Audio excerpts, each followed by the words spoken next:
Welcome to the MyAZ Lawyers Law Firm podcast.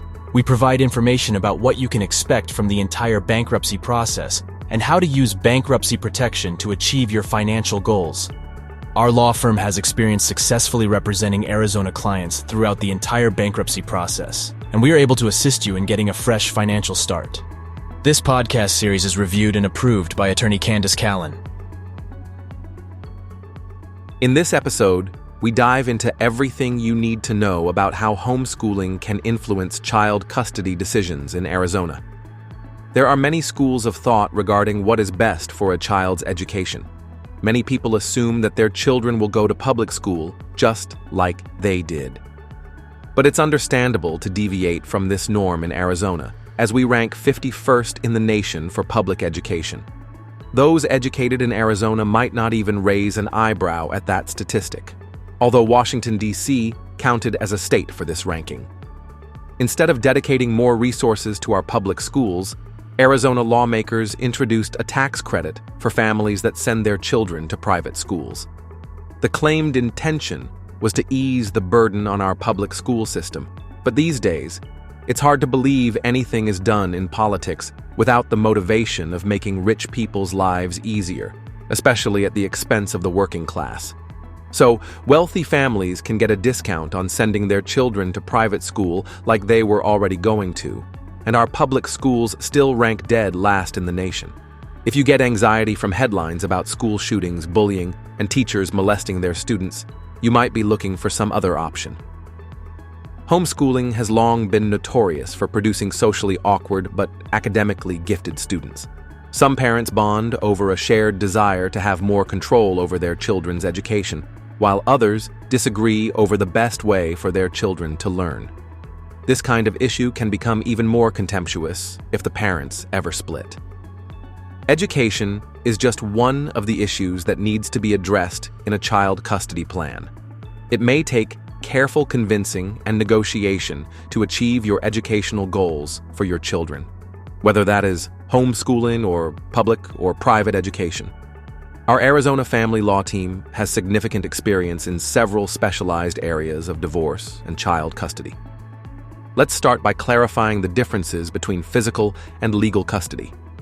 Arizona differentiates between two separate types of child custody: physical custody and legal custody. Physical custody is more formally referred to as parenting time in Arizona. Legal custody is called legal decision-making. They somewhat go hand in hand, but one parent can maintain legal custody over a child while the child is not in their physical custody. In Arizona, family law judges prefer to give parents equal rights to their children through joint custody. This might not be 50-50, but a parent can still maintain legal custody rights when the child is with the other parent. Legal custody covers a variety of important life decisions for the child, including the right to choose whether or not a child should be homeschooled. Consulting a child custody lawyer can help parents understand their rights and navigate the complexities of legal decision-making. A judge can deviate from 50-50 custody for a variety of reasons. A judge must make rulings prioritizing the child's best interest, which is defined in Arizona by ARS Section 25403. These factors can be considered at an initial custody hearing or a custody modification. Some of the factors the judge is instructed to consider include the child's adjustment to home, school, and community, the past, present, and potential future relationship between parent and child, the mental and physical health of all individuals involved, the interaction and interrelationship with other people who affect the child's best interest, such as siblings, which parent is more likely to allow the child to have frequent and meaningful contact with the other parent, and whether there has been domestic violence or child abuse. Next, we'll break down the legal requirements for homeschooling in Arizona. Per ARS Section 15802, every child between the ages of 6 and 16 in Arizona must receive instruction in reading, grammar, mathematics, social studies, and science. The statute's definition of homeschool is a non-public school conducted primarily by the parent, guardian, or other person who has custody of the child or non-public instruction provided in the child's home. A parent seeking to homeschool their child must file an affidavit of intent with the county school superintendent. A homeschool parent has the option to wait until the child is 8 to start instruction in Arizona. The affidavit is not required under a number of conditions, including the child is in a physical or mental condition that makes instruction impracticable. The child has completed the high school course of study necessary to complete 10th grade. The child is at least 14 years old and employed, and the child was suspended or expelled from their school. Failure to submit an affidavit of intent is a petty offense. Failure to enroll a child in school or provide homeschooling is a Class 3 misdemeanor. Looking for a full-service family law office with experience in criminal defense matters as well? Schedule your free consultation today. Now, let's look at how custody agreements can be reached without going to court. There is a long-standing stereotype that all child custody disputes are dramatic battles both in and out of the courtroom. This is true for many parents, which gives the judge ultimate control over how their custody matter is resolved. But when two parents can come to an agreement on their own for a parenting plan and legal custody, it will save them significant financial and emotional stress.